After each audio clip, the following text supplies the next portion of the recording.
Slave narratives. Slave narratives എന്ന് പറയുന്നത് basically ഒരു ലിറ്റററി ജോണറാണ്. അമേരിക്കയിൽ നിന്നും അതുപോലെ തന്നെ ആഫ്രിക്കയിൽ നിന്നുമൊക്കെ എൻസ്ലേവ് ചെയ്യപ്പെട്ട അല്ലെങ്കിൽ ആ സ്ലേവറിയിൽ നിന്ന് മോചിതരായിട്ടുള്ള ആൾക്കാരുടെ ഒരു ഓട്ടോബയോഗ്രഫിക്കൽ അക്കൗണ്ട് അല്ലെങ്കിൽ അവരെഴുതിയിട്ടുള്ള ഒരു റിട്ടേൺ ഡോക്യുമെന്റിനെയാണ് നമ്മൾ സ്ലേവ് നറേറ്റീവ്സ് എന്ന് പറയുന്നത്. അതായത് സ്ലേവ്സാൽ എഴുതപ്പെട്ടിട്ടുള്ള വർക്ക്സ്, അതാണ് സ്ലേവ് നറേറ്റീവ്സ് എന്ന് പറയുന്നത്. അപ്പോൾ സ്ലേവറിയിൽ നിന്ന് രക്ഷപ്പെട്ട് ഫ്രീഡം നേടുന്ന ആൾക്കാർ ആ സ്ലേവറിയിൽ അവർ അനുഭവിച്ച പ്രശ്നങ്ങളെ പറ്റിയിട്ടും അതുപോലെ തന്നെ എൻസ്ലേവ്മെന്റ് കഴിഞ്ഞതിന് ശേഷം അവർ എൻജോയ് ചെയ്യുന്ന ആ ഒരു ഫിസിക്കലും സ്പിരിച്വലി ഉള്ള ഒരു ഫ്രീഡത്തെ പറ്റിയിട്ടൊക്കെയാണ് ബേസിക്കലി ഈ ഒരു സ്ലേവ് നറേറ്റീവ്സിനകത്ത് എഴുതുന്നത്. ഒരു 70s കാലഘട്ടത്തിലൊക്കെയാണ് ഈ സ്ലേവ് നറേറ്റീവ് ബിഗിൻ ചെയ്യുന്നത്.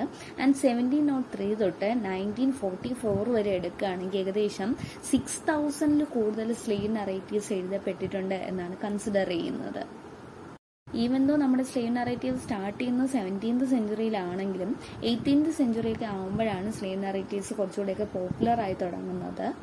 നമുക്ക് ആദ്യമായിട്ട് പബ്ലിഷ് ചെയ്തിട്ടുള്ള ഒരു സ്ലേവ് നറേറ്റീവ് എന്ന് പറയുന്നത് the interesting narrative of the life of Olaudah Equiano or Gustavus Vassa the African written by himself എന്ന് പറയുന്ന ഒരു വർക്കാണ്.